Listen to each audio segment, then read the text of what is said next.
Installez-vous. N'enlevez pas vos manteaux trop vite, il fait froid dehors. Et des pulls. Tout va bien?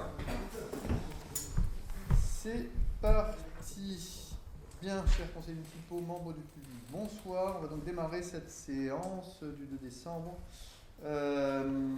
Avant que de démarrer, le quorum est atteint assez largement malgré tout. On va fixer notre secrétaire de séance. Cédric Drevet, c'est encore toi le plus jeune, ça va pas durer. Donc, je te désigne comme secrétaire de séance si tu veux bien. On va approuver le PV du conseil municipal du 7 octobre dernier que vous aviez reçu. Concernant ce procès verbal, est-ce que vous avez des remarques, des questions? Pas de remarques, pas de questions. Je vous propose le vote à main levée qui est favorable. Pardon, on recommence. Avant, il faudrait déjà que je dise qu'il y a un certain nombre de pouvoirs qui me sont parvenus. Je fais les choses dans l'ordre. Donc pour les pouvoirs, où sont-ils? Vous me les avez récupérés? Non. Brigitte Valette donne pouvoir à Olivier Perrault. J'ai également Sylvie Arnaud qui donne pouvoir à moi-même. Et puis j'ai Marie-Christine Dubos qui donne pouvoir à Hélène Partageau. Il y en a d'autres ou pas? Non? A priori pas d'autres? Ok, donc maintenant on passe à l'approbation du procès verbal du conseil municipal du 7 octobre dernier. Donc, est-ce que vous y êtes favorable? Enlevé. Pouvoir inclus. Tu lèves la main ou pas toi? Non, j'étais absente. Ah, tu étais absente, ok. Donc, tout le monde ok, sauf Blandine Brocard. Parfait, merci. On a un certain nombre de points à notre ordre du jour. Certains très très courts, d'autres un peu plus longs. Donc, on va démarrer maintenant. La première délibération qui nous est soumise, et c'est moi qui la rapporte, c'est une décision budgétaire modificative. Je vous rappelle qu'une décision budgétaire modificative fait suite à l'élaboration du budget, au vote du budget qui est fait au mois de mars. Il est bien évident que quand on élabore un budget, on a par définition faux, et qu'au cours de l'année, il peut arriver qu'on n'ait pas suffisamment d'argent ici, trop là, et que donc il faille qu'on fasse des mouvements, des flux financiers entre des chapitres. Mais je vous rassure, ça ne veut pas dire qu'on dépense trop, ça veut simplement dire qu'on a dépensé plus à certains endroits et moins à d'autres, et donc on fait des réaffectations. Donc c'est la deuxième décision budgétaire modificative depuis le début de l'année, ce qui n'est pas beaucoup, et ce sera donc la dernière. Et vous avez eu donc des éléments pour vous décrire cette décision budgétaire modificative. On vous propose donc d'augmenter le chapitre 11, qui est le chapitre des charges de gestion courante qu'on avait prévu à 500 030 €, qu'on vous demande de passer à 508 530 €, soit 8 500 € de plus. Bienvenue. Et on vous demande de bien vouloir augmenter les charges de personnel qui étaient prévues à 1 310 640 € et 68 centimes de 8 000 €, donc pour passer à 1 318 640 € 68 centimes. Pour pouvoir financer ces mouvements à la hausse concernant des dépenses des chapitres 11 et 12, on vous demande de récupérer sur les chapitres 65, autres charges de gestion courante, la somme de 11 000 €. Sur les chapitres 14, atténuation de produits, la somme de 3 000 €. Sur le chapitre 66, charges financières, la somme de 2 500 €. Ce qui amène chacun de ces chapitres. Pour le chapitre 65, on arrive à une somme de 264 941 € et 30 centimes. Le chapitre 14, 143 599 €. Le chapitre 66, 51 500 €. Voilà, ce ne sont pas des grosses modifications. Et évidemment, le tout s'équilibre puisque nous avons mis 16 500 € de plus sur les chapitres 11 et 12. Et nous avons donc enlevé 16 500 € sur les chapitres 65, 14 et 66.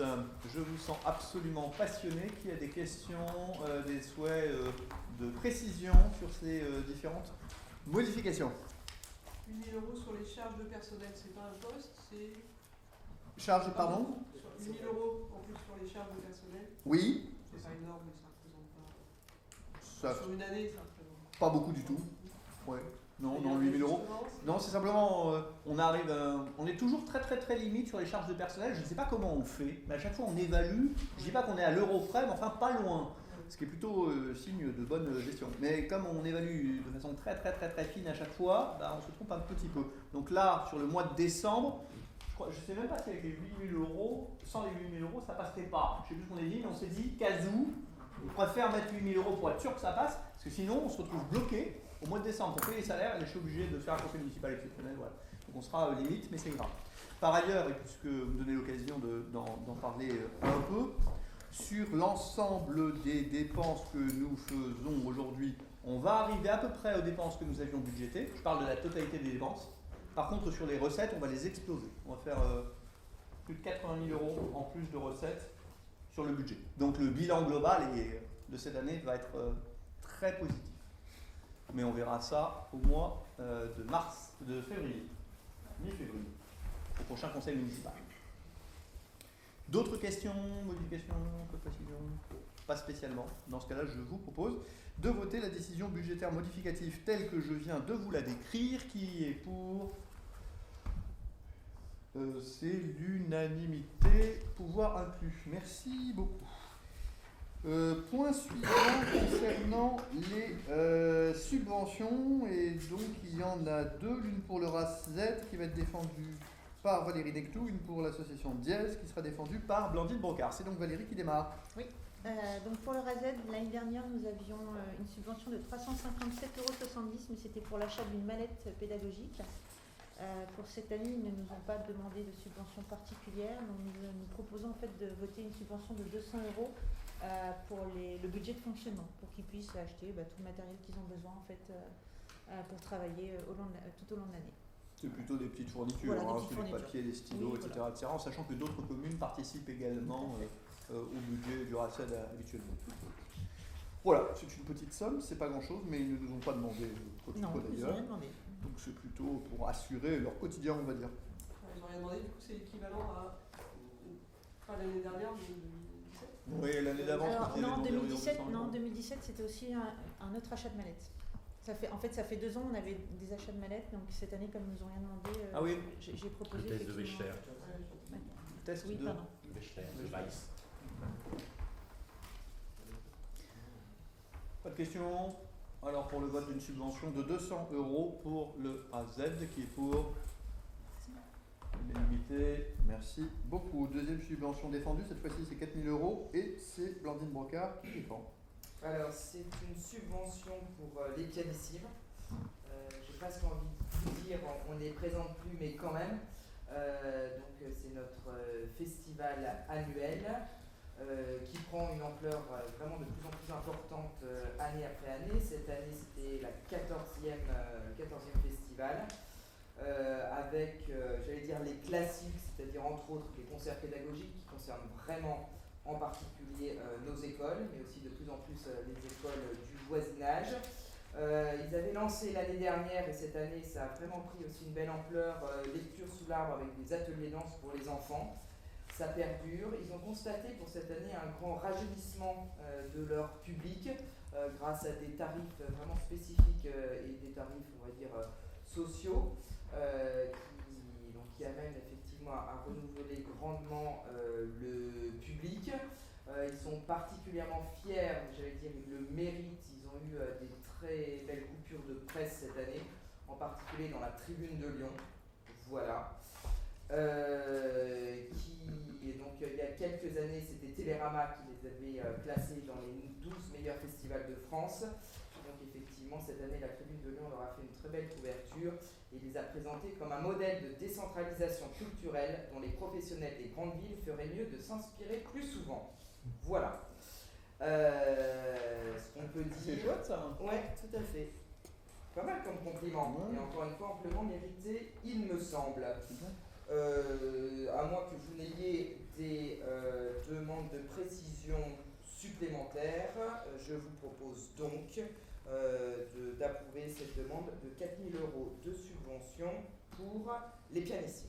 Qui a des demandes de précision, modification, etc. C'est déjà 4 000 € l'année dernière, là, 4 000 € l'année avant, 4 000 € l'année auparavant, je crois. C'est ça, ouais. En 2015, c'était 3 500. Est-ce que vous avez des demandes, précisions? Pas spécialement. Donc on passe au vote de la subvention à l'association Dièse pour son festival Les Pianissimes pour un montant de 4 000 €. Qui est favorable? Unanimité avec pouvoir. Parfait. Merci beaucoup. On passe donc au point suivant à notre ordre du jour. Il s'agit cette fois-ci de l'indemnité de conseil du receveur, c'est-à-dire du trésorier général. Donc cette indemnité, elle est annuelle. Chaque année, on a une délibération sur ce sujet-là. Avant, lorsque la trésorerie était située à Neuville-sur-Saône et que le trésorier se déplaçait chez nous pour nous donner des bons conseils, et on en avait pas mal besoin, à l'époque, on lui versait 100% de cette indemnité de conseil. Et puis l'année dernière, la trésorerie a déménagé du côté de Rieux-la-Pape. Et donc nous avions quelques doutes sur le fait que la qualité des conseils dont nous avions toujours besoin serait tout à fait la même. Bon, on avait donc à l'époque fait voter une indemnité de conseil de 75% du montant réglementaire, car c'est un montant réglementaire qui est proposé. On n'est pas obligé de le voter, mais on le peut. Donc 75% de l'indemnité demandée l'année dernière. Ma foi, depuis, on s'est aperçu qu'on les avait au téléphone assez régulièrement. Les choses se sont plutôt passées correctement. Mais c'est évidemment pas tout à fait la même chose que quand vous avez un interlocuteur en face de vous, malgré tout. Et donc, on vous proposait cette année de rester sur la même logique, c'est-à-dire d'être à 75% de l'indemnité, comme on l'a fait l'année dernière, mais pas les 100% comme on pouvait le faire auparavant. Alors, ça correspond, cette somme, pour que vous soyez conscient de ce dont on parle, c'est 425 € net. 425 € net pour cette indemnité de conseil allouée au comptable du Trésor. Est-ce que vous avez des questions, des remarques? Olivier? Oui, je m'attendais à Philippe sur ce coup-là.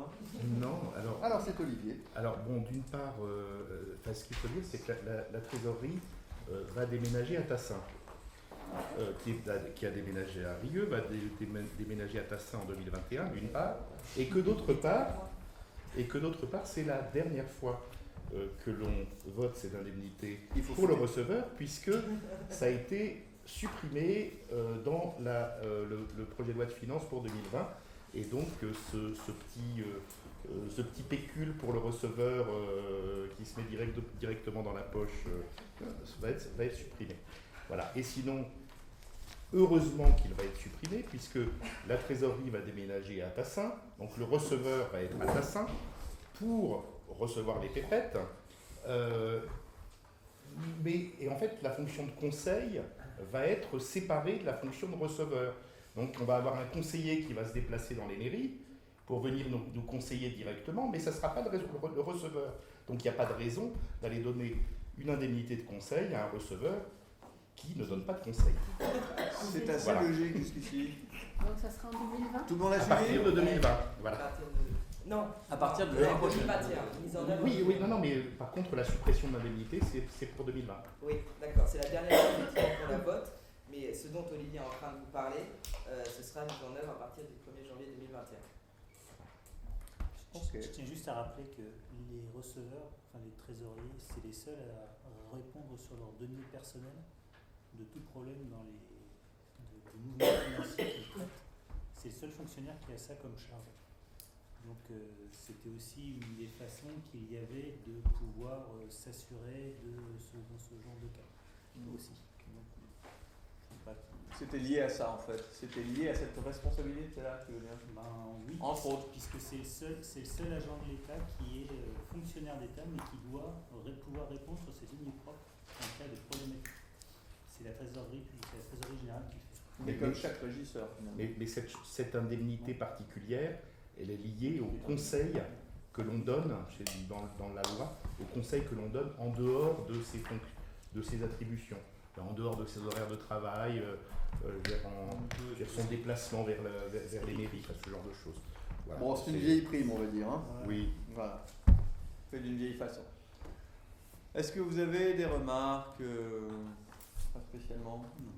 Bon, on passe au vote. C'est qu'un vote qui a mis l'ensemble sur le versement de 75% du taux de l'indemnité demandée, à savoir 425 € net au comptable du Trésor chargé de la fonction de receveur auprès de notre commune. Qui est favorable? Qui est contre? Qui s'abstient? Une abstention pour M. Reyes. Merci beaucoup. Indemnité suivante. Non, pas indemnité suivante, pardon. Délibération suivante. C'est de l'admission en non-valeur. Voilà, l'admission en non-valeur, ce sont des créances qui ont été jugées irrécouvrables. Quoi ? Irrécouvrables. Des gens qui doivent de l'argent à la commune, mais qui en raison d'insolvabilité, de disparition, d'échec des procédures de recouvrement, on a assez peu d'espoir pour recouvrer les sommes. Donc là, il s'agit d'une somme de, en tout, 485,92 € qui se détache en 1, 2, 3, 4, 5, 6, 7, 8 créances différentes. Donc pour une moyenne de 50 €, sachant que ça va de 4,70 € jusqu'à 292,12 €. Voilà. Est-ce que, donc il s'agit simplement d'admettre en non-valeur, c'est comptable, les différents produits irrécouvrables. Nous ne les verrons plus jamais, et si nous les voyons, bah, tant mieux. Mais c'est peu probable. Des remarques, des questions ? Parfait. Alors on passe au vote qui est... Pardon. Ce sont des aides qui ont été versées. Ce sont, ou tout simplement quelqu'un qui n'a pas payé la cantine et puis qui est parti à Tombouctou et on n'arrive plus à le joindre. Ou des gens qui se sont adressés à un moment donné à la commune et qui lui doivent de l'argent au titre des prestations que nous assurons en tant que commune. Donc ça peut être cantine, ça peut être quoi ? Ça peut être une sortie scolaire, ou, enfin voilà, toutes les choses pour lesquelles on met un peu d'argent. Est-ce que vous avez des questions autres ? Non. Alors, je vous propose de passer en non-valeur les différents produits irrécouvrables que je viens de vous présenter. Qui est favorable ?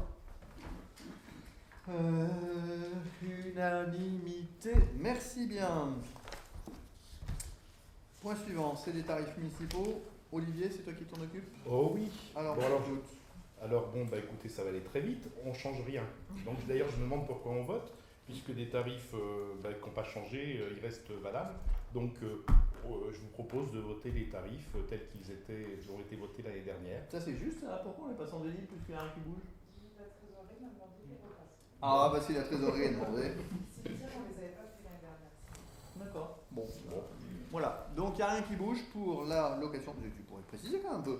Pour la location de salle, les photocopies, Ouais, les noir et blanc, photocopies, voilà. couleurs. Non, c'est qu'au départ, on voulait revaloriser aussi les loyers, mais comme la dernière fois, on les a revalorisés au premier trimestre, sinon ça faisait un décalage au niveau de l'indice, donc on les passera au prochain conseil dès qu'on aura l'indice du quatrième trimestre 2019, de manière à pouvoir avoir un indice. C'est ce qu'on appelle l'indice de la construction. Voilà. Donc, ce sont des tarifs qui évoluent en fonction d'un indice officiel, et cet indice officiel sort au prochain trimestre, ou plutôt le prochain trimestre, est la référence de base depuis des années, donc autant passer ça en février, pardon. Vous avez suivi à peu près ? Ouais. Mais cela dit, si vous avez des questions sur les tarifs ou les conditions de gratuité qui sont listées longues, et parce que voilà. Donc s'il n'y a pas de questions, on vote. Hein.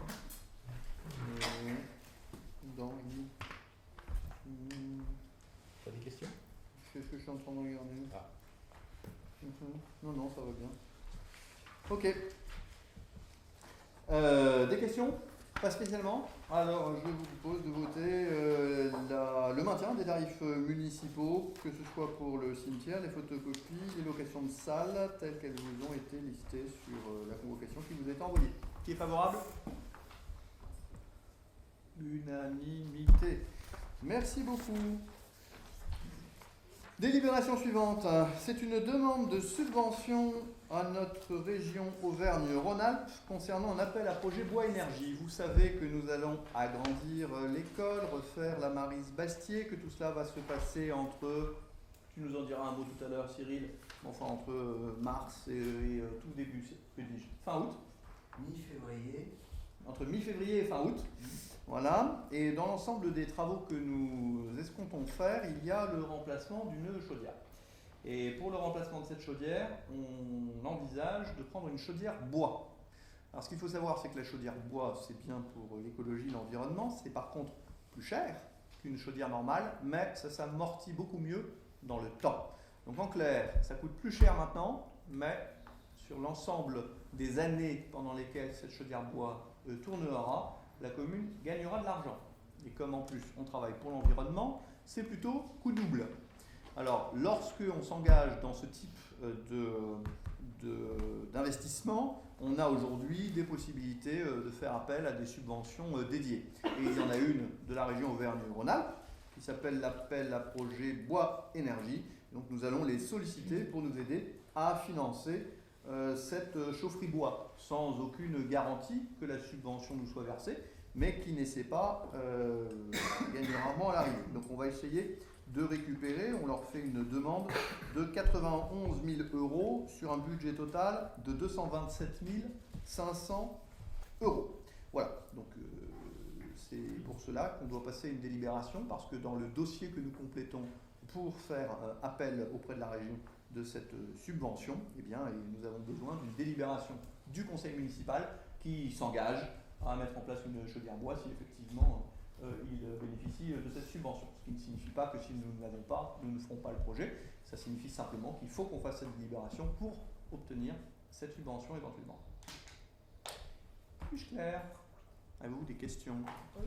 Oui. Le prix de la chaufferie bois, c'est 227 000 €. C'est le coût estimatif pour la chaudière et pour l'installation et puis pour tout ce qu'il faut. Il y a une cuve qu'il va falloir creuser d'une certaine façon. Oui, mais c'est pas la chaudière d'un Non, non, particulier. Hein. Oui, je me doute. C'est l'ensemble du projet d'installation. Hein. Non, mais la somme est là.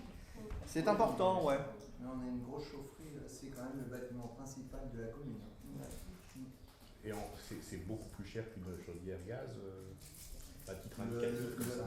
le delta entre les deux, il y a pas loin de. Allez, il doit y avoir entre 80 et 90 000 €. Donc le montant Le montant de la subvention. Ouais.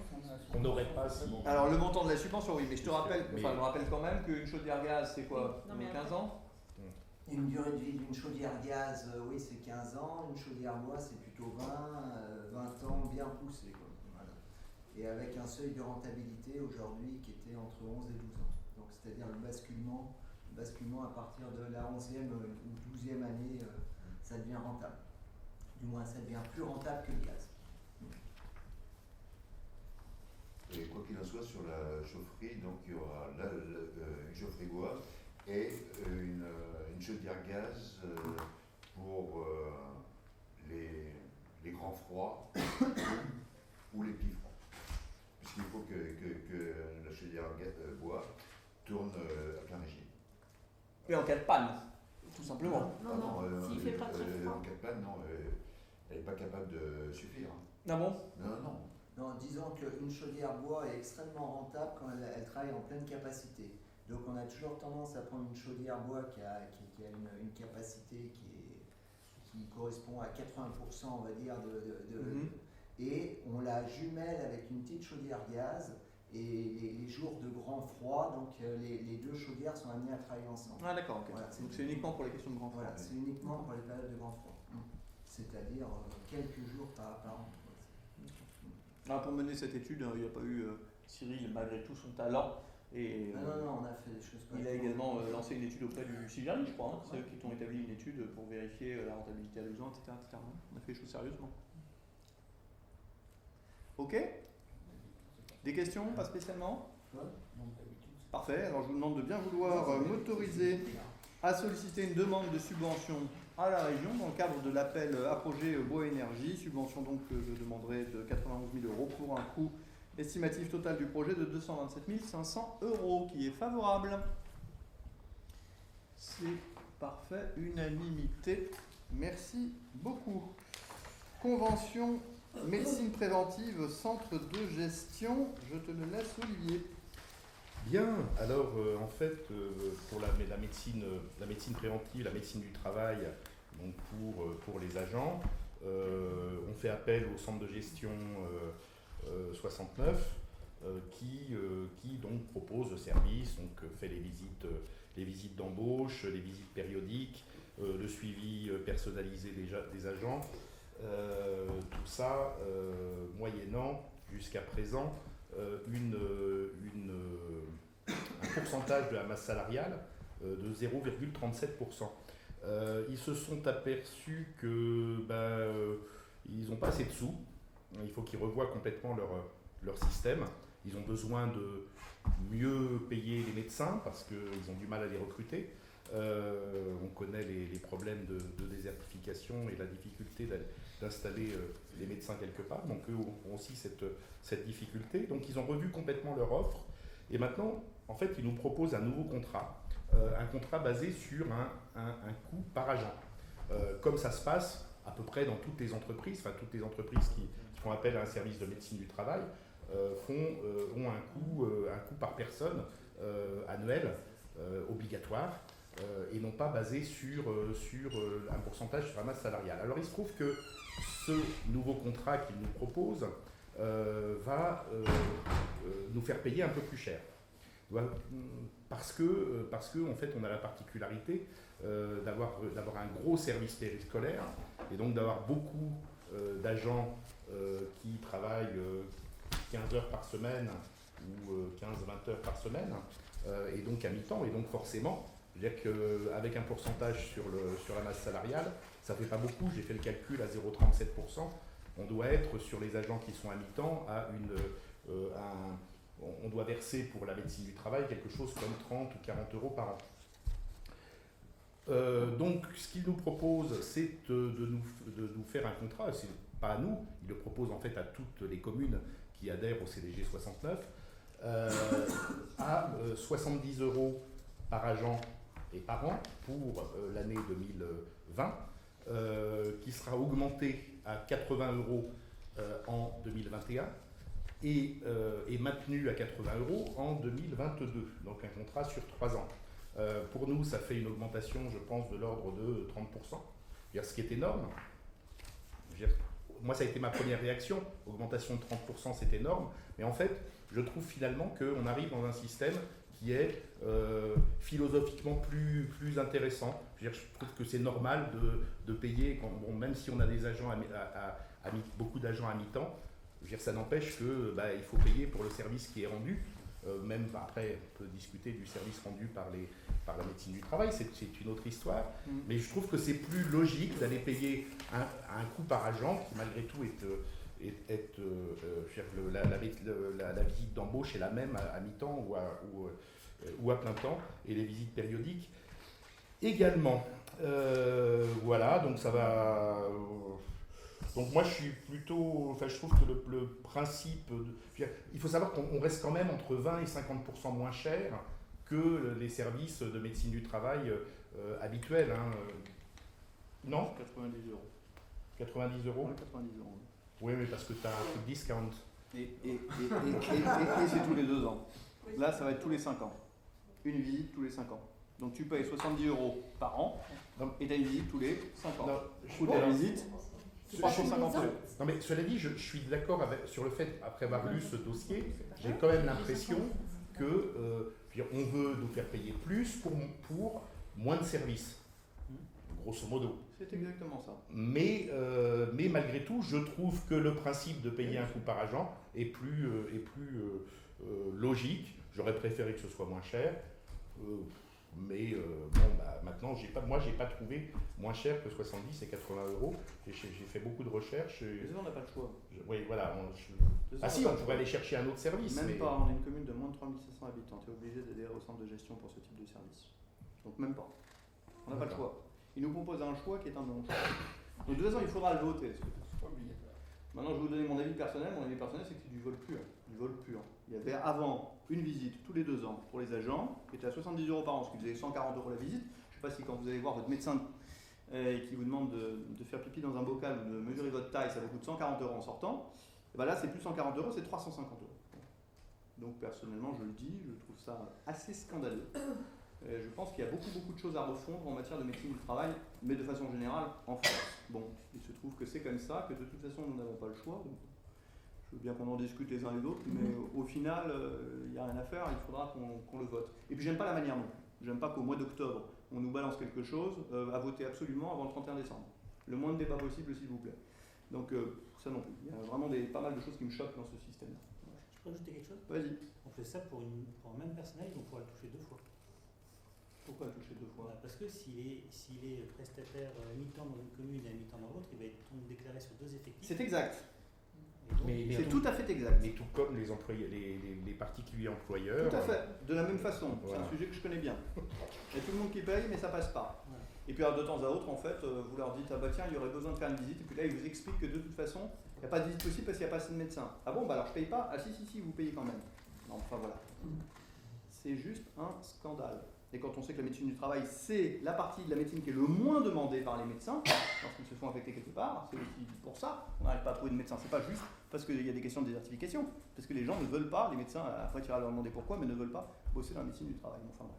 Beaucoup de choses qui se rejoignent pour m'agacer un peu sur ce dossier-là, mais on n'a de toute façon pas le choix. Donc c'est comme ça, on n'a pas d'alternative. Je mettrai un bémol quand même, c'est que le centre de gestion, le centre de gestion n'est pas un centre de médecine du travail. En fait, il gère des services. C'est également, le centre de gestion sert à plein d'autres choses. C'est aussi notre conseil juridique, c'est aussi notre. En fait, c'est un. Non, si. Oui. Mais on paye aussi par ailleurs. Oui, tout à fait, on paye pour ça. Oui. En fait, c'est un regroupement de services. Ouais. Et bon. Qui nous a donné relativement insatisfaction depuis des années. Voilà. Ils sont censés équilibrer. Je suis pas sûr qu'ils soient censés faire des bénéfices. C'est pas une entreprise. Je sais pas. C'est quoi le statut du CDG 67? C'est une très bonne question. Je n'en sais rien, mais je suppose que. Je sais pas. Enfin, je pense que c'est un organisme. Enfin, c'est pas. En tout cas, c'est pas un. On vérifiera, mais ils ne sont pas censés gagner de l'argent. Je pense que actuellement, s'ils décident de modifier leurs tarifs, c'est que le service médecine du travail, ce qui leur manque est pris sur d'autres services, sur le budget d'autres services. Ce qui leur manque. Oui, ce qui leur manque pour équilibrer les comptes. Ouais. C'est ce qu'ils disent. Ils disent que la partie médecine du travail est déficitaire dans les comptes du CDG. On va faire une équipe, on va aller voir comment ils gèrent les choses. C'est une autre histoire. Sûrement. Une visite tous les 5 ans, c'est quand même. Pardon ? Une visite tous les 5 ans, ça fait cher. Ah bah 350 € la visite tous les 5 ans, tu m'étonnes. Ça fait cher. Seulement, il y aura toujours qu'une visite tous les 5 ans et les organismes vont se caler sur des tarifs équivalents. Et en réalité, tu peux en avoir un petit peu plus quand même. On tire le trait, mais c'est vrai que quand tu as des personnes en invalidité ou en grande maladie, évidemment, il y a plus de visites et c'est compris dans le forfait. Mais il faut bien voir que globalement et statistiquement, on en a quand même assez peu par rapport à la. Enfin, ceci, ça c'est pas de leur fait, c'est pas eux qui disent que ça va être Ça, j'entends. tous les 5 ans. Ça, j'entends. Après, il y a peut-être un pendant de la médecine du travail qu'on a tendance à oublier, mais si on veut aller prévention collective des risques, on ne se résume pas à une visite médicale d'une personne ordinaire. Je trouve que c'est nécessaire de le rappeler parce que sinon, mais tu as raison. Du travail va péricliter. Tu as raison, mais en théorie, elle a son utilité. le problème c'est que ce que tu dis est vrai en théorie. Mais voilà, en pratique, si tu veux, depuis 5 ans, qu'est-ce qui s'est passé au niveau de la médecine du travail comme appui à la commune pour des tâches préventives En plus, on ne les voit jamais, absolument jamais. D'autant plus qu'il faut savoir que le cas particulier des collectivités territoriales est que à l'embauche, il y a systématiquement 2 visites. Une visite chez un médecin généraliste, plus une visite de la médecine du travail qui en fait justement regroupe plutôt les aspects préventifs dans le milieu du travail. Donc est-ce que vous êtes bien assise, quoi. En gros. Alors que dans le milieu habituel, la médecine du travail gère les 2 cas, enfin les deux choses. Bref, voilà. Est-ce que vous avez des questions Pas spécialement, disons, on n'a pas de choix, c'est comme ça. Bien, donc concernant cette convention, j'en ai perdu mes mots. Je vous propose de m'autoriser à signer la convention médecine préventive avec le centre de gestion du Rhône pour les années 2020, 2021, 2022, qui est pour... Une petite, moi je mettrais bien quand même un petit codicile au moment de la signature, qui serait, parce qu'il y a un truc qui m'inquiète un petit peu, je veux dire, dans le dossier, c'est le fait qu'ils souhaitent optimiser les déplacements.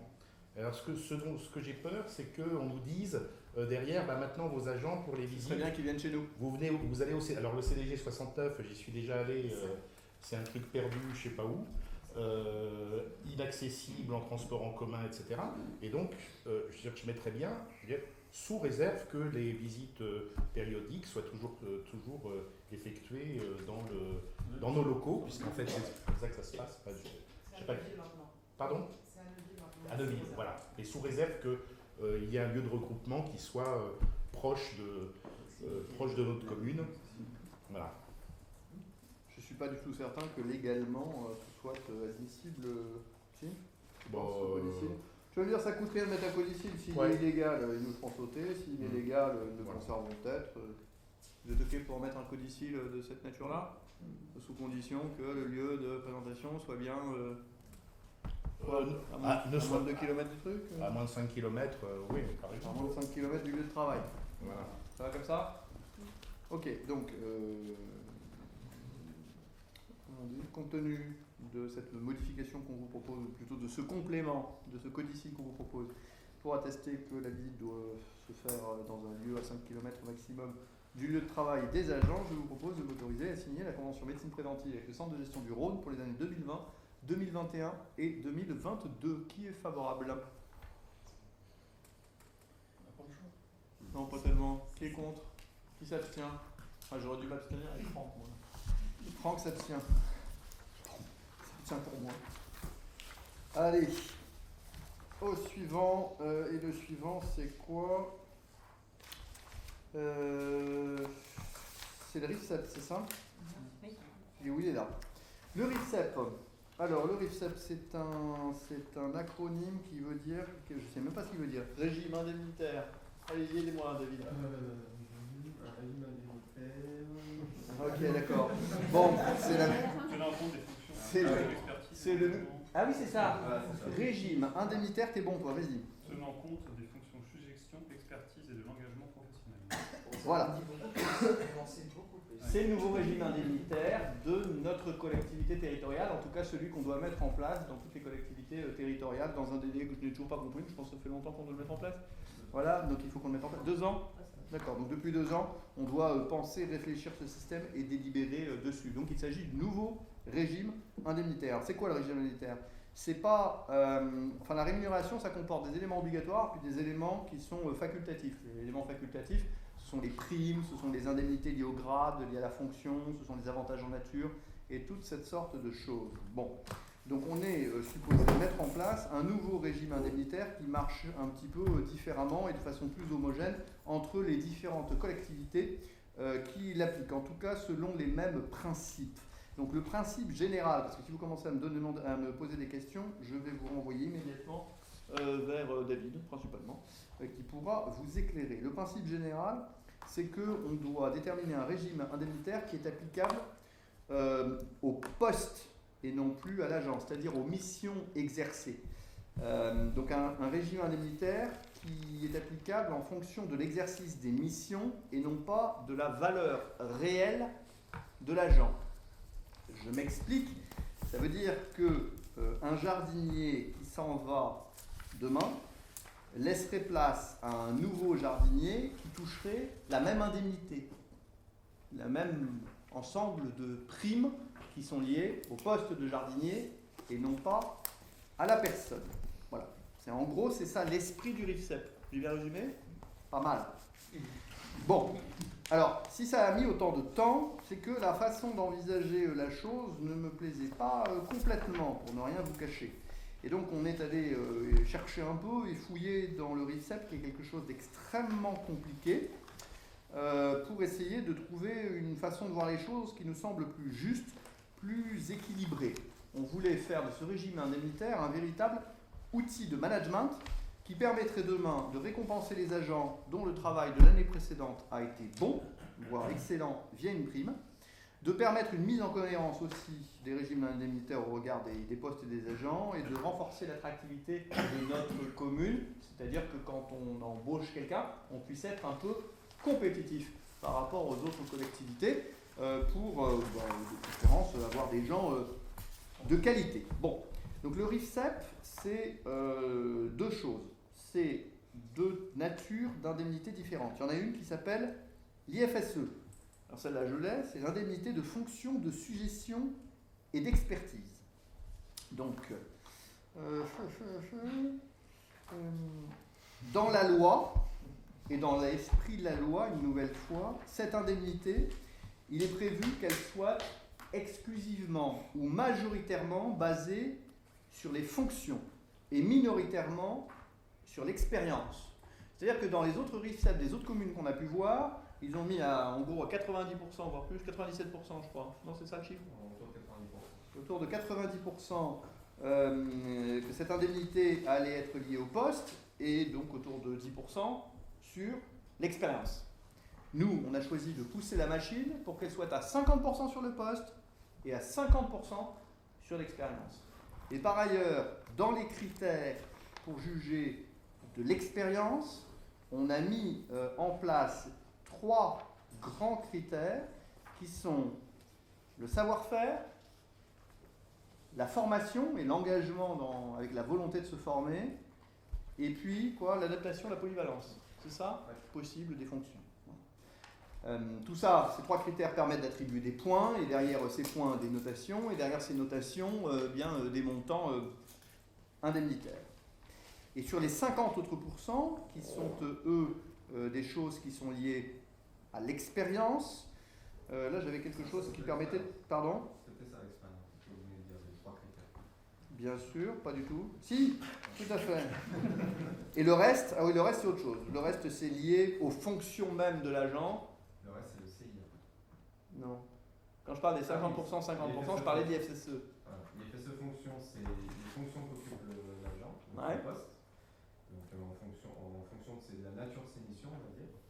Donc il y a une grille de notation en fonction de la nature des missions qui va de 0 à 100 et suivant le nombre de points que vous avez, vous obtenez un pourcentage du plafond de l'IFSE fonction. C'était sûrement beaucoup plus clair. Ok ? En tout cas, comprenez l'esprit dans lequel était fait la loi et l'esprit dans lequel nous avons essayé de rééquilibrer l'esprit dans lequel était fait la loi. Mais toujours dans la légalité. Et il y a un deuxième morceau du régime indemnitaire qui s'appelle le CIA. Le CIA, c'est ce qu'on appelle le complément indemnitaire annuel. Donc c'est une part qui est facultative, on n'est pas obligé de le mettre en place, et elle est versée en tenant compte de l'engagement professionnel et de la manière de servir de l'agent. Donc l'appréciation de cette valeur professionnelle, de l'engagement de l'agent, là pour le coup, dans l'esprit qu'on voulait mettre dans le RIFSEP, elle nous intéresse beaucoup celle-là. Donc on va vous proposer de mettre en place ce complément indemnitaire annuel. Pour résumer, avec les calculs de l'IFSE, du CIA, vous imaginez bien que chaque agent se dit « Aujourd'hui, je suis payé tant, demain, je vais être payé combien ?» Donc, on a introduit une clause dans notre système parce que notre système étant fait beaucoup sur la valeur de l'agent, son investissement, son expérience, etc., etc., dans les notations qu'on faisait, on aboutissait avec le RIFSEP avec certains agents qui risquaient de perdre de l'argent. Il n'en était évidemment pas question. Donc, on a mis dans notre RIFSEP une clause qui dit que si jamais le système qu'on met en place fait perdre de l'argent par rapport à ce que les agents ont gagné l'année précédente avec l'ancien régime indemnitaire, eh bien c'est l'ancien régime indemnitaire, ou plutôt le montant qu'il touchait avec l'ancien régime indemnitaire sera maintenu. Donc aucun agent ne perdra d'argent dans ce système. Ok ? Pourtant, ils avaient une part variable dans l'ancien système, donc ce que je suis en train de vous dire, c'est que la part variable qu'ils avaient dans l'ancien système va se transformer en part fixe, quoi qu'il arrive, gagnant. Ok, ce qu'il gagnait avant. Donc c'est plutôt, pour le coup, pas mal. Par contre, pour d'autres, grâce au nouveau système du RIFSEP, ils vont gagner davantage. Pas nécessairement... oui, ils vont gagner davantage. Pour une partie d'entre eux. Principalement d'ailleurs dans les cadres, parce que dans les cadres, on a plutôt... les difficultés à s'aligner, enfin avec le système du régime indemnitaire montrait bien qu'on avait des cadres qui étaient un tout petit peu sous-payés. Voilà. Au global, pour l'ensemble de la commune, ça va augmenter notre budget de rémunération, mais d'une somme de 5 515 € net sur l'année. Je vous rappelle que le budget de rémunération de la commune, c'est 1,3 million. Donc on va maintenir cela. Et par contre, nous aurons la possibilité, avec le deuxième morceau qui n'est pas l'IFSE, donc qui s'appelle le CIA, le complément indemnitaire annuel, nous allons avoir la possibilité de récompenser des prestations faites par des agents, mais ce sont des prestations exceptionnelles. C'est-à-dire c'est vraiment des agents qui auront fait de gros efforts ou des choses importantes pour la commune. On aura la possibilité de les récompenser, alors qu'hier, on n'avait pas cette possibilité-là. OK ? Donc là, évidemment, je ne vais pas vous dire ce que ça donnera en termes de budget, puisque aujourd'hui, je ne le sais absolument pas, parce que je ne sais pas combien d'agents seront suffisamment méritants, mais c'est vraiment quelque chose qui permettra de récompenser des agents sur leur valeur professionnelle, l'investissement qu'ils mettent, bref. Voilà. Alors naturellement, ce système qu'on met en place, afin qu'on ne fasse pas n'importe quoi, il y a le centre de gestion qui vérifie que le système qu'on met en place, il est OK. Donc je pense qu'ils n'en ont jamais vu des comme ça, très sincèrement, mais les 6 élus qui étaient présents ont tous voté pour, et les 4 représentants de syndicats qui étaient présents ont tous voté pour aussi. Donc en fait, on a eu l'unanimité au niveau du centre de gestion pour ce système. Ce qui n'est pas non plus complètement étonnant, parce que je le répète, dans ce système, personne ne perd. Personne. Par contre, il y en a certains qui demain, en fonction de leurs efforts, de leur expérience, de leur volonté, pourront gagner. Voilà. Je tiens à féliciter d'ailleurs devant vous et publiquement David Ravilla et Laure Sicotelli qui ont bossé sur ce sujet, mais vraiment beaucoup bossé. Ils ont analysé ce qui avait été fait dans d'autres communes, etc., etc. Ils ont essayé de comprendre tous les méandres de la loi, et Dieu sait si ce dossier est compliqué, pour aboutir à un système qui est à mon avis de très très grande qualité. Donc je tenais devant vous publiquement à les en remercier, pour une fois que vous bossez. Ok, est-ce que vous avez des questions ? En sachant que je n'y répondrai pas, mais qu'il y en a d'autres qui vont s'en charger. Cédric. Pour être précis, Vas-y. sur les charges fixes, donc, en termes de montant et d'impact budgétaire, donc plus 5 000 € pour la commune à l'année. Net, donc Net. tu comptes le brut, ça va doubler. Fois 2, c'est 10 000 €, voilà, de plus sur les salaires fixes, auquel va s'ajouter effectivement cette part de variable prime. Alors tu n'as pas donné les chiffres, mais en commission générale tu as évoqué... C'est 1 000 à 3 000 € pour un agent qui aura eu une performance. Il y a 5 critères. Okay. Et on a fixé qu'il fallait qu'il y en ait 3 excellents et 2 très bons. Mais est-ce que du coup on budgète par rapport à l'effectif municipal qui est d'une trentaine de personnes, si je ne m'abuse, à peu près, ouais, un peu plus. Est-ce que du coup on budgète quand même cette part de prime qui va venir s'ajouter aux 10 000 € de fixe? Lorsque nous élaborerons le budget, ce sera évidemment pris en considération, bien sûr. Bien sûr.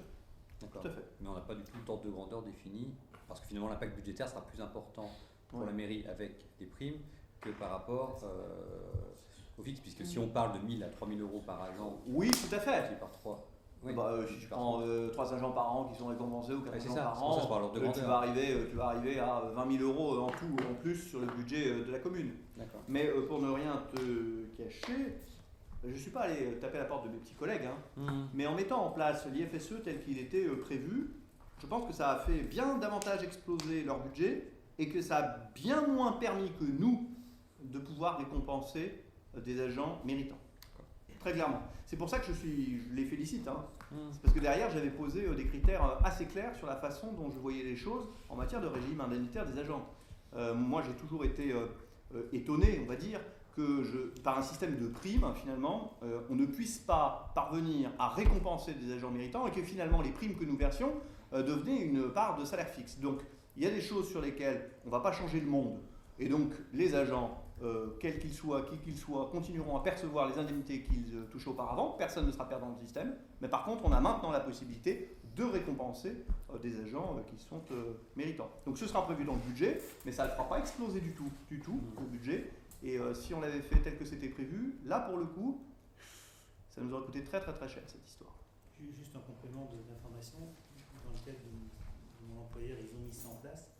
Il y a 25 personnes qui sont éligibles dans le centre dans lequel je suis. Et il n'y a jamais plus de 3 CIA qui sont donnés par an sur 25. Ce qui veut dire que les 5 critères qui sont donnés sont effectivement 5 critères qui sont absolument détaillés pour chacun des agents et qui sont absolument indiscutables en fin d'événement. C'est-à-dire que ce n'est pas le principe de dire il y a les 25 et les 25 sont versés, c'est ça qui passe. Ah non, certainement pas. Non. Je sentais que c'était ça qui était derrière. Oui, et après la question c'est finalement comment, enfin ça je suppose que c'est présenté aux agents. Ça a déjà été présenté aux agents. Présenté de façon claire, il n'y a pas d'ambiguïté sur... Enfin il y en a toujours, mais... Il y en aura toujours parce que sur un système aussi complexe que ça, mais si tu veux, quand on leur dit de toute façon, il y a zéro perdant. Et c'est le cas. De toute façon, il y a zéro perdant. Personne n'aura une fiche de salaire. Alors, en fait, il y aura 2 agents sur lesquels la fiche de salaire va un petit peu baisser, mais la prime annuelle qu'ils vont recevoir va monter. Donc en fait, le tout est complètement équivalent. Et il y a beaucoup d'agents qui par contre vont avoir leur salaire mensuel qui va monter et la prime annuelle qu'ils ont qui va baisser un peu. Voilà. Mais ça se limite à ça. D'autres questions? Compléments? Tu te poses des questions, je sens Malika ou pas? Non, pas spécialement? Non, mais il me faudrait attendre. Ah bah oui, l'attente. Tu vois. Ah oui, puis c'est très très compliqué. Mais je mets à ta disposition David Ravella pendant une journée complète afin qu'il t'explique toute la complexité du système. Parce non, qu'il mais parce que sur la philosophie, j'entends. Parce que je pense qu'on peut être fonctionnaire et être quand même récompensé de ses efforts. Enfin, tout à fait. D'accord. C'est juste sur le mode de calcul. Là, de toute façon, s'il y a pas de... zéro perdant parce qu'une clause très claire là-dessus. Mais pas zéro, pas gagnant. Tu vois. Pas zéro, pas gagnant. Attends, refais-la moi. Mon Dieu, je suis enregistré. Moi aussi. Zéro perdant, personne ne va perdre du salaire. Non. D'accord. Personne. Mais tout le monde ne va pas voir son salaire augmenter. Ah non, non, absolument pas. Non. Oui, pour cela, voilà, il ne faut pas oublier qu'on parle du régime indemnitaire, c'est-à-dire de la partie prime et variable. Mais il y a le traitement indiciaire des agents. Et le traitement indiciaire va continuer à évoluer plus ou moins bien, tu le sais bien. Et là, tu disais qu'il y a 2 agents qui vont voir leur niveau de rémunération mensuelle diminuer, mais avoir une prime annuelle augmentée. Plus importante. D'accord. Oui, tout à fait. Je crois que c'est d'ailleurs de 30 euros la baisse du mensuel, mais de plusieurs centaines d'euros le montant de la prime annuelle. Mais ces agents ont été vus et on en a évidemment discuté avec eux. Ils sont au nombre de 2. Non, mais là, c'est trop compliqué. D'accord. Moi, dans l'absolu, philosophiquement, même si vous votez une DBM à la fin de l'année prochaine, dire si cette prime, en imaginant qu'elle soit donnée à la totalité des agents, c'est-à-dire que la totalité des agents soit investie vraiment dans leur travail et dans leur fonction, et selon tous les critères, etc., eh ben, ça voudrait dire qu'on aurait une commune qui marche à fond la caisse et ça serait pas un problème. Voilà, je pense que, philosophiquement comme ça, dans le, il y a mais sur la philosophie, tout le monde te suivra. Ouais. Et sur le pognon, non mais après on gagne sur le réalisme, évidemment. Plus on a des gens qui sont investis, que ce soit dans le domaine privé ou dans le domaine public, qu'on soit bien clair. Plus on a des gens qui sont investis dans leur travail plus moins on a besoin de faire appel à des prestataires extérieurs, moins on a besoin de faire de passer du temps à gérer les conflits, moins on a, etc. Donc philosophiquement, ça serait... Sur mise en place, c'était juste de comprendre le répartition. Non, mais de toute façon, sur ce principe-là, parce que je me suis peut-être pas bien expliqué sur la question de l'IFSE, mais le CIA, c'est pour l'exceptionnel. L'IFSE, je vous rappelle qu'il y a 50% qui sont sur l'expérience et l'investissement. Donc, même par ces 50%-là, on pourra aussi mieux payer un certain nombre d'agents qui sont méritants. Donc, il pourra y en avoir plus, potentiellement. Okay. Et je suis d'accord avec ta philosophie. Pareil. D'autres questions? C'était la plus grosse délibération de notre conseil d'aujourd'hui. Donc, pas de problème? Ok. Alors, vu les éléments présentés ci-avant, vu le projet de délibération dont vous avez pris connaissance avec la convocation, je vous propose d'instaurer à compter du 1er janvier 2020 pour les agents relevant des cadres d'emploi ci-dessus. Lesquels ci-dessus? Donc, c'est inscrit dans le corps de la délibération. D'une part, une indemnité liée aux fonctions, aux suggestions, à l'expertise, appelée IFSE. D'autre part, c'était optionnel, mais on le prend, un complément indemnitaire annuel CIA, et d'inscrire chaque année les crédits correspondant au budget, donc on verra ça au mois de février prochain, les crédits correspondant au budget de l'exercice courant, chapitre 12, qui est favorable. Qui est contre... c'était favorable ou c'est contre? C'est favorable, donc c'est unanimité ou je me trompe? Unanimité. Je vous remercie. Délibération suivante de notre ordre du jour. Public. Pardon? Parole au public. Non, après. C'est toujours en avant-dernier, c'était mis pour rien. Ah, c'est super. Renouvellement des membres de la commission d'appel d'offres.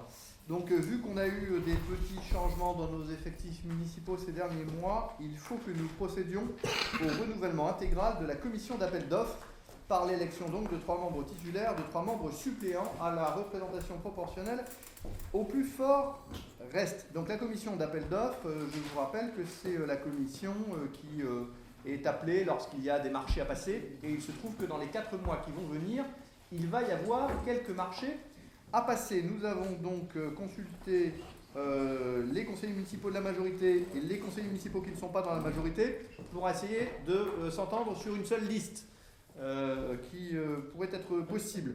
Donc dans les conseillers municipaux de la majorité, on aurait Cyril Levrat et Christophe Vambel en membres titulaires, et Cédric Drevet s'est proposé pour faire partie donc de cette commission d'appel d'offres.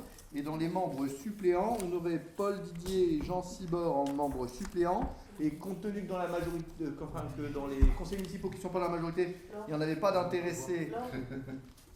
Il y en a, pardon. Il est valable quand même le bulletin? Oui. Que Paul, il est un peu esquinté.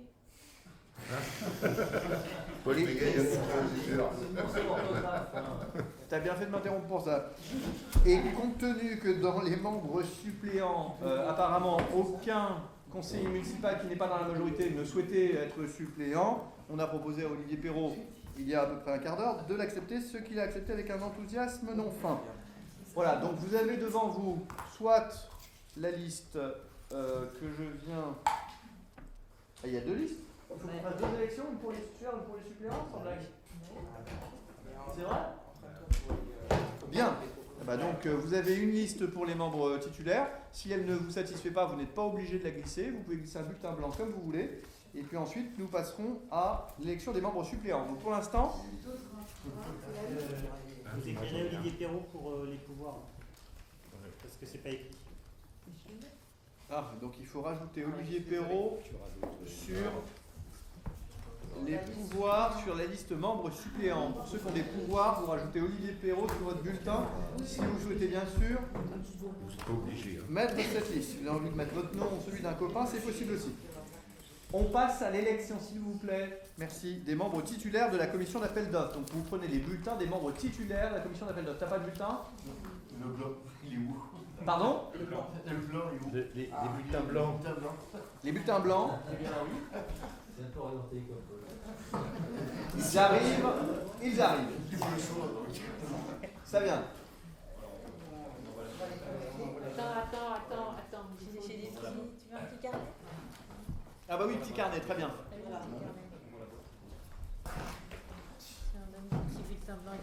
Allez, on prépare les bulletins. Tu veux me donner un petit peu d'eau? Bien sûr. Ah bah les bulletins blancs, on prend les bulletins blancs. Ils sont blancs. Faut en donner un seul? Allez. Ah. Christophe nous amène une question philosophique. Est-ce qu'un bulletin à carreaux est un bulletin blanc? Eh ben, c'est tout ce que j'ai. C'est pas un truc à carreaux, c'est un truc à ligne. Oui, On remercie Christophe. C'était un moment. On va juger qu'il est blanc. Oui, bon. Hein? On fait ça comme à la maison, hein?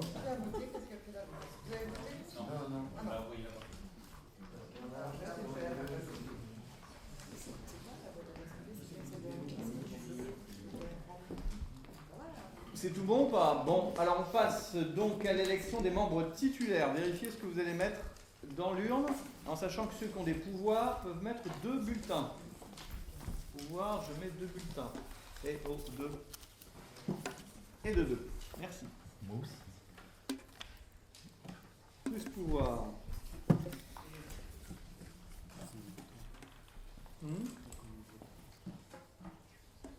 Eh bien, il y a autant que de personnes assises à la table, juste 3 pouvoirs.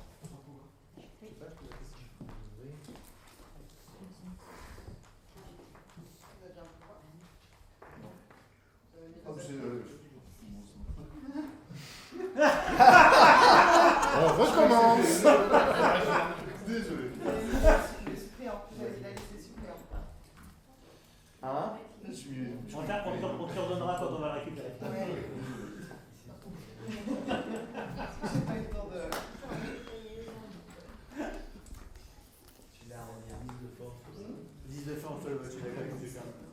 Pas bien grave, on est entre nous. Hein. Messieurs les adjoints.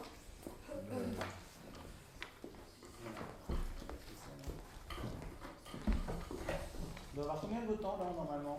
16. Plus les pouvoirs, 19. Bah, il y en a mis 2, D'accord, donc tu vas me voir. Pour la peine, Franck, c'est toi qui l'as dépouillé. C'est ça. On doit voter pour le Oui. Il me semble, oui. 1, 2, 3, 4, 5, 6, 7, 8, 9,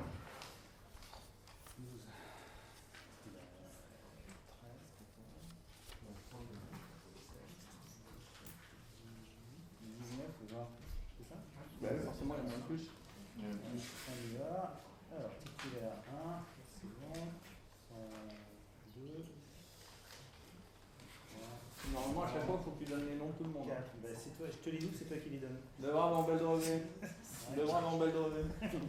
6. Ça va t'énerver ça. Ah ouais, ça va 7, m'énerver, j'aurais dû mieux faire de notaire. 8, ça c'est sûr. 8, 9, Moi, je trouve pas ça normal que ce soit un candidat qui dépouille. 11. Oui, c'est vrai. C'est vrai que c'est pas normal. Tête de liste en plus. 7. Je vais faire une scrutatrice. Avisez, moi je sais pas sur l'électricité. Alors, Blanc. blanc, 2 blancs. Blanc. Et donc, en fait, t'avais mis un. Ouais, c'est ça. Donc, 2 blancs. Donc on a quoi?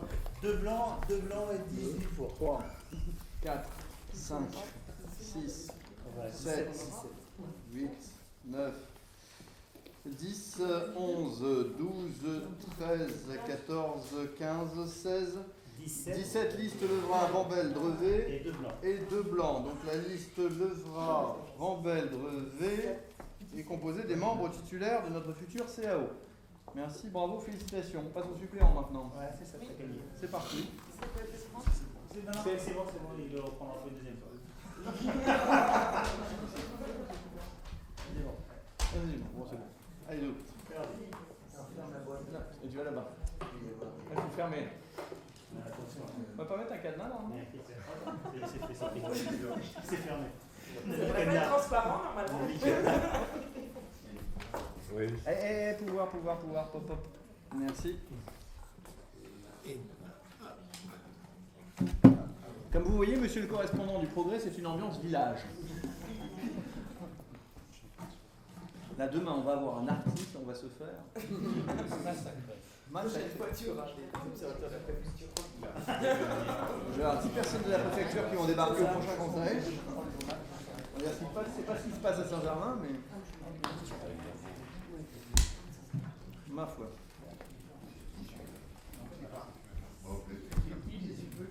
C'est Paul Didier.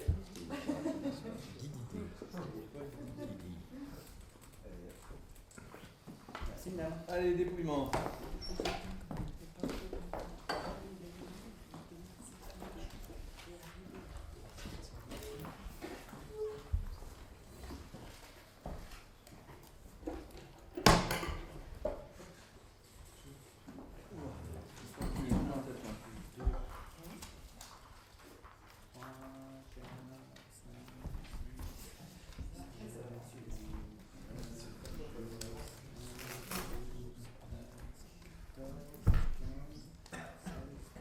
Sept, 18, 19. Ouais, Pas mal. allez. Une liste des membres suppléants. 2, 3, 4, 5. Oui. D'accord. 6, 7, 8, 9, 10, 11, 12, 13, 14, 15, 16, 17. Et 2 blancs. Donc 17 listes des membres suppléants, Paul Didier, Jean Cibor, Olivier Perrault. Et 2 blancs. Donc Paul Didier, Jean Cibor, Olivier Perrault deviennent membres suppléants de la commission d'appel d'offres. Vous pouvez faire passer ça au fond. Merci. Après le renouvellement des membres de la CAO, il y a une délibération, et c'est moi qui la rapporte, sur la convention fourrière SPA. C'est moi qui devais la rapporter, voilà. Bon. Alors ça aussi, chaque année, on la vote. Et chaque année, je vous dis que la SPA augmente ses tarifs. Et bien cette année, surprise, ils augmentent beaucoup leurs tarifs. Donc ils nous ont proposé 2 types de conventions différentes. Alors évidemment, ils justifient la hausse des tarifs par l'évolution des contraintes administratives, logistiques, juridiques, matérielles, qui ont alourdi les charges du service fourrière. Et également l'augmentation de l'activité du service qui entraîne une surcharge des refuges et qui nécessite de constants investissements pour assurer dans des bonnes conditions l'accueil des animaux. Il nous propose donc 2 types de conventions. La première convention numéro 1, on a une convention de fourrière avec transport valable sur 2 ans pour prendre chiens et chats de façon non limitée, vivants ou morts, pour 80 centimes d'euros par an, par habitant, prix bloqué sur 5 ans. C'est amusant ça. Il y a une convention de fourrière avec transport sur 2 ans, mais le prix est bloqué sur 5. Silence. On vérifie immédiatement dans la délib que c'est ça. Dans la convention numéro 2 qui est proposée, c'est une convention de fourrière sans transport sur 1 an, avec prise en charge de chiens et de 15 chats par an. Si vous dépassez, c'est vous qui l'amenez, ou alors vous le gardez. Vivants uniquement, donc s'ils sont morts, ben on s'occupe de les enterrer nous. Et c'est pour 60 centimes d'euros par an et par habitant. Je rappelle que les tarifs en 2018 étaient de 40 centimes d'euros par an par habitant, et en 2019 de 45 centimes d'euros par an et par habitant. Donc la première convention nous propose 80 centimes d'euros par an par habitant, mais avec un prix bloqué sur 5 ans, je vous rappelle que chaque année ça monte, et de façon illimitée pour chiens et chats, vivants ou morts. Et la convention numéro 2, eh bien, c'est 60 centimes d'euros, c'est valable uniquement pour cette année, pour l'année qui vient. Le nombre de chiens et de chats est limité et on ne prend que les vivants. Donc c'est bien 2 ans par tacite reconduction, prix bloqué sur 5 ans. Ah, 2 ans par tacite reconduction, prix bloqué sur 5 ans. Ça veut dire que la deuxième tacite reconduction, elle va aller jusqu'à 6 ans, mais le tarif est bloqué juste la première année de la deuxième reconduction. C'est logique. Ça doit être ça. Bref. Voilà. Est-ce que vous avez... Alors évidemment, non, c'est pas évident, mais moi je vous propose qu'on choisisse la convention qui va nous permettre de ne pas enterrer nous-mêmes les animaux morts. Sur laquelle le prix est bloqué donc sur 5 ans et sur lequel nous ne sommes pas limités par le nombre de chats que nous pouvons, ou de chiens, que nous pouvons amener. Et ayez pitié. Ça représente combien d'animaux par an? Pardon combien on en amène? Des chats et des chiens? Assez peu, mais il y a des morts qu'on signale. Mais sur lesquels, si jamais un conseiller municipal... Non. C'est juste pour ma culture. Là, je pense que le correspondant du Progrès, c'est l'article. Le problème, c'est qu'on peut avoir des On prend l'exemple. on peut avoir des on ne sait pas ce qui peut se passer. C'est-à-dire que moi, ça m'est arrivé plein de fois d'avoir des problèmes avec des animaux qui rentrent chez un particulier, devoir appeler la SPA, etc. Ouais, si c'était des chèvres. Les chèvres, ils prennent pas. Mais dans ces cas-là... Non, mais tu leur dis que c'est un chat, et quand ils sont là... Voilà, mais sinon, j'en fais quoi et en fait, ce qu'il faut savoir, c'est que la fourrière, c'est une des rares choses qui restent dans les attributions d'une commune, avec l'école. L'école et la fourrière, c'est les 2 choses obligatoires. Non mais, ce sont les Je trouve que le parallèle est intéressant. Ce sont les 2 seules choses qui doivent être prises en charge par la commune, grosso modo. Les chats et les enfants, en fait. Exactement. Ah, et donc, on n'a pas le choix. C'est soit on installe une fourrière dans la cour de la mairie, et ça nous coûtera bien plus que 2500 € par an, soit Tu vas me dire, à la vitesse où montent les tarifs, on ne sait plus. Hein. Enfin là, c'est bloqué sur 5 ans. Là, c'est bloqué sur 5 ans.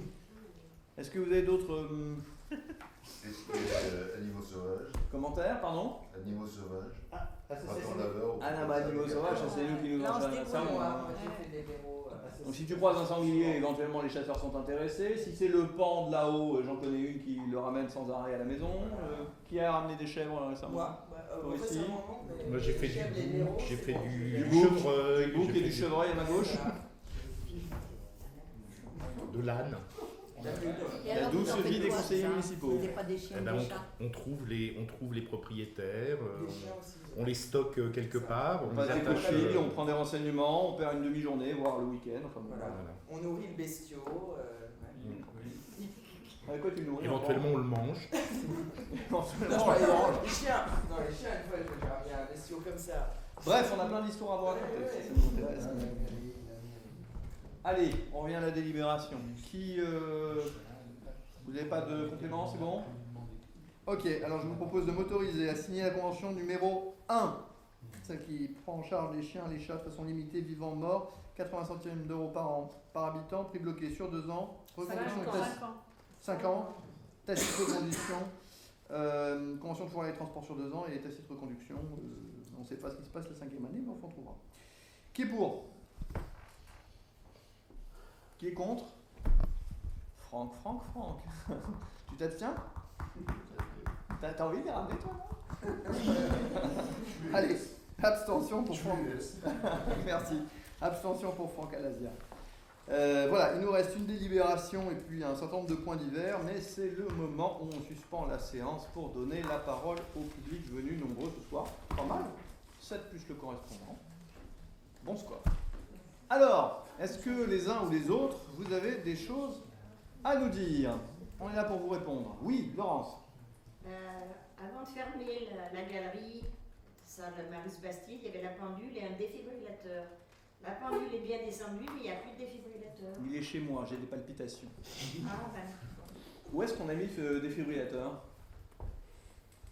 C'est une bonne question. Je vais peut-être laisser. Bah, il est peut-être resté là-haut. Et dans ces cas-là, on va le descendre. Parce qu'il n'y a rien dans la salle. Alors il est resté là-haut, probablement. On va dévisser tout ça et le remettre dans la salle. C'est vrai que c'est mieux. Oui, c'est mieux. Vous êtes bien. Mais c'est vrai que j'avais pas eu l'info. Donc, ok. Merci de l'information. On s'en charge. Et on ne sait pas aussi les débuts des travaux pour l'école, c'est février. Alors. Ça figure dans les points divers tout à l'heure. Tu vas avoir Cyril Levrat qui va te faire un brillant exposé des travaux de l'école et du planning. Donc on réserve la surprise. Oui. Moi, je demande pourquoi dans notre commune, nous n'avons pas de toilettes publiques. C'est une très bonne question et on va y remédier en l'occurrence. Alors on va y remédier à 3 endroits différents de la commune dans les 2 à 3 prochaines années. L'année prochaine, c'est l'année prochaine qu'on a prévu pour les toilettes? Local technique et toilettes. En théorie, c'est l'année prochaine. Donc en théorie, l'année prochaine, vous allez avoir des toilettes publiques qui seront sur l'estrade intermédiaire côté esplanade de la Mandillonne. Donc vous avez l'esplanade sur laquelle il y a le marché, vous avez l'estrade d'en dessous, vous aurez un local technique et des toilettes municipales. Oui, municipales. Pour hommes et femmes. C'est bien ça qu'on a dit. C'est bien ça qu'on a dit. Et sur le haut du village, il y en aura, là ça va nous prendre 2-3 ans puisqu'il s'agit de les faire avec les travaux qui seront faits sur la rue du 8 mai 45, mais le deuxième morceau, le tout jusqu'aux gorges d'enfer. Il y aura des toilettes prévues. Place de la bascule ou place en père? Place en père. Et de Moulin. Non. Place en père. Place en père. Place en père et place Mozart. Oui. Place en père et place Mozart. Pardon? Place en père, il y en a déjà. Non, mais elles vont être déplacées. Elles vont être rasées et déplacées. Et ça sera. Excusez-moi, tout le monde parle et madame pose une question. Je disais, mais à la gare, vous n'avez pas prévu? Ah non, à la gare, non. Puis à la gare, c'est un peu la propriété de la SNCF, donc en toute logique, ce serait à eux à faire. Cela dit, avec le projet du parking de la gare, mettre des toilettes serait pas complètement stupide. On n'y a pas pensé. Mais c'est vrai qu'il faudrait peut-être leur dire. C'est pas ça qui va faire pencher le budget. Non, mais ce sera l'endroit où il sera positionné, ce sera pas au niveau de la gare. Il que le parking, il sera beaucoup Il plus. sera au niveau du parking. Ouais, mais est-ce qu'on peut pas faire quelque chose, tu vois, sur le cheminement? Ça mérite qu'on le soumette en tout cas, mais la décision ne dépend pas de nous. Elle ne dépend pas de nous. Mais pourquoi pas? C'est là où il y a un grand public. Surtout quand le Oui, mais c'est un public qui est assez passant quand même. Hein. Mais oui, mais on attend le transport. Oui, non, c'est pas faux. C'est C'est pas long, faux. des fois. Mais il y en C'est avait sur pas le quai faux. avant. Oui. Il y en avait sur le quai, hein? Oui, il y en avait. sur le premier quai, oui, il y avait un portillon et puis il y avait un essai accessible. Il y avait des toilettes, là. Dans notre jeunesse. Dans notre jeunesse. C'était il y a 10 ans. Hein? Elles existent toujours, elles sont fermées, me dit-on. Ah, voilà. Quand on est allé à l'école, Ben oui, là, quand quand on allait à l'école, Il y a 15 ans, tout au plus, Marie-Daniel. il y a 15 ans, Il y a 15 ans, tout au plus, je disais. C'était avant-hier. Exactement. Bon, en tout cas, en ce qui concerne la gare, effectivement, compte tenu qu'il y a un projet en cours, on va s'adresser du côté de la métropole pour essayer de mettre ce point-là en avant. Voilà, pour vous répondre. Et je vous en prie. Sachant juste pour préciser, la problématique de l'installation des toilettes au domaine public, elle est souvent liée à la problématique de l'entretien. Ce qui fait que tout ce qui est communal sera sur le domaine communal, donc en général c'est nous qui le prenons en charge. Mais après, quand on commence à les regarder plus précisément, par exemple tous les toilettes que vous avez trouvées à Lyon, etc., ils ne sont absolument pas gérés par la métropole, ils sont intégralement gérés par la ville de Lyon. Et la SNCF ferme actuellement l'intégralité de ces toilettes parce qu'ils ne veulent plus payer l'entretien des toilettes. Pour laquelle ils les ferment, sauf à les mettre privatisées, et dans ces cas-là, les gens payent pour aller aux toilettes. Donc je crains que dans le cadre du fonctionnement de la métropole, on puisse se retrouver avec la même problématique. La problématique est la problématique de la propreté du lieu. oui, mais là où on avait prévu pour le programme là de parking, Oui. de ce côté-là, ça sera du côté des communes. Non, c'est métropole. Tout appartient à la métropole C'est la là-bas. métropole, là. Nous n'avons pas de pouvoir de décision réel. On a des pouvoirs de négociation, on va dire, mais on n'est pas propriétaire. Toujours l'éternel problème pour ces toilettes. Ok. Madame.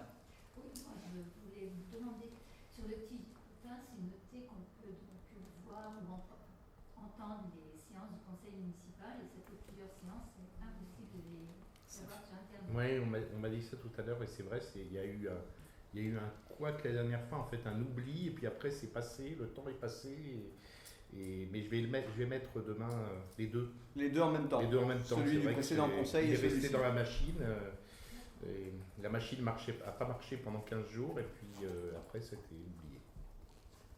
Très bien, je vous remercie. Petite erreur et ce sera mis. Ok. Oui. J'avais une question concernant en fait, la déclinaison de la mise en application du RGPD, du règlement de gestion des protections de données personnelles en fait, qui est entré en vigueur en mai 2018. C'est une vraie douleur pour, je pense, les collectivités territoriales dont la mairie fait partie. Et donc voilà, du coup, je voulais un peu interpeller le conseil sur cette problématique-là, puisqu'aujourd'hui, la CNIL en fait challenge le plus, on va dire, le tissu privé en fait, mais bon, on va dire, on est en demeure de respecter cette loi-là. Et au-delà de la problématique de la mairie, il y a aussi tout le tissu associatif présent sur Saint-Germain qu'il faut sensibiliser sur le dossier. Donc je voulais en fait poser la question sur la table pour d'une part la mise en conformité au niveau de la mairie et d'autre part la mise en conformité des... Donc pour étayer le propos, je vous ai apporté en fait des documents, en l'occurrence une cartographie donc de ce qu'on appelle le règlement à protection des données personnelles, avec un certain nombre d'exigences, donc la nomination d'un DPO, la création d'un registre de traitement des données, etc. Donc voilà, c'était juste pour en fait... DPO qui peut être mutualisé entre différentes communes si on le souhaite. Absolument, tout à fait. Et donc, bon voilà, je savais imprimer ceci. Je ne sais pas si je peux vous donner le document ou je le prendrai après le conseil. On le prendra après le conseil. Ouais. Mais tu peux nous l'amener, hein, pas de souci. Madame la députée. Merci monsieur le maire. Hein Je croyais que tu avais mis du temps. Ah bah tu vois, j'arrive. En ce qui concerne le règlement général des protections des données, on est jusqu'à quand pour s'amuser avec ce petit outil? Ça devrait déjà être fait. Ah non, mais c'est déjà... C'est plié. Et effectivement, ce que tu dis Sébastien, moi toutes les associations que je suis amené à rencontrer, bon, enfin tant ici c'est le même document. qu'ailleurs, C'est le même document. faut remonter la même chose que Ah, toi. C'est juste pour le conseil, en fait, pour sensibiliser. Ah ouais, c'est sympa. Ouais. Et je t'avoue que là, j'ai pas de réponse à te donner. En revanche, ce que je sais, c'est que oui, vous êtes tous à formuler les mêmes difficultés à être mises en œuvre. David, depuis que vous avez fini le RIFSEP, vous vous ennuyez? Non, peut-être une petite précision parce qu'on a commencé à réfléchir avec d'autres communes sur la mise en place du RGPD depuis déjà un moment. Donc le dossier en cours, simplement, effectivement, voilà, il va pas se faire du jour au lendemain. Il y a la première problématique qui est celle de la mutualisation parce qu'effectivement, on n'a pas les moyens de payer un DPO ou un DPA en français tout seul. Et ensuite, il va y avoir une grande phase d'audit, parce qu'il faut qu'on audite toutes nos données pour pouvoir effectivement savoir ensuite comment on va les traiter. Mais la machine est lancée, on a eu des réunions, déjà au moins 2 ou 3 réunions sur la question. Il y a eu une réunion aussi avec les DGS de Saône, je sais là. Donc on est dans le projet, mais on ne l'a pas encore sorti. Alors, sachant que quand même les données, une partie des données qui est utilisée sur la commune est déjà RGPD compliant, notamment du fait qu'on utilise des solutions externes, comme par exemple pour les données famille, les données bibliothèque, des choses comme ça, on utilise des solutions qui sont RGPD compliant. Maintenant, après, évidemment, il y a aussi tout la petite base Excel que gère l'accueil. Il y a des tonnes de choses qui ne sont pas RGPD compliant, mais malgré tout, c'est-à-dire que gère ça, c'est un sac de nœuds. Il faut dire ce qui est, c'est un sac de nœuds. D'ailleurs, pour les petites communes, je ne sais pas comment on va faire. Au final, un jour, on se prendra une amende. Alors, sac de nœuds signifie complexe à réaliser. On va arriver à faire... Ouais. Non, mais il y a toujours quelqu'un qui a une petite base Excel sur son ordinateur et c'est complètement interdit par le RGPD. Et ça, on n'arrivera jamais à faire des choses. Voilà, nous, je parle pas de Ok, mais cela dit, 1, on en est conscient. 2, il y a des choses qui sont en cours. 3, ça aboutira de toute façon à la mutualisation. On prendra un DPO à plusieurs, ça c'est sûr. 4, sur la question des associations, là, je ne savais pas que les associations, il fallait qu'elles fassent, mais on a tout un rôle. C'est normal, tu lis pas. Vis-à-vis d'elles. Tu lis pas tous les résumés que je t'envoie. Non, mais t'en fais beaucoup.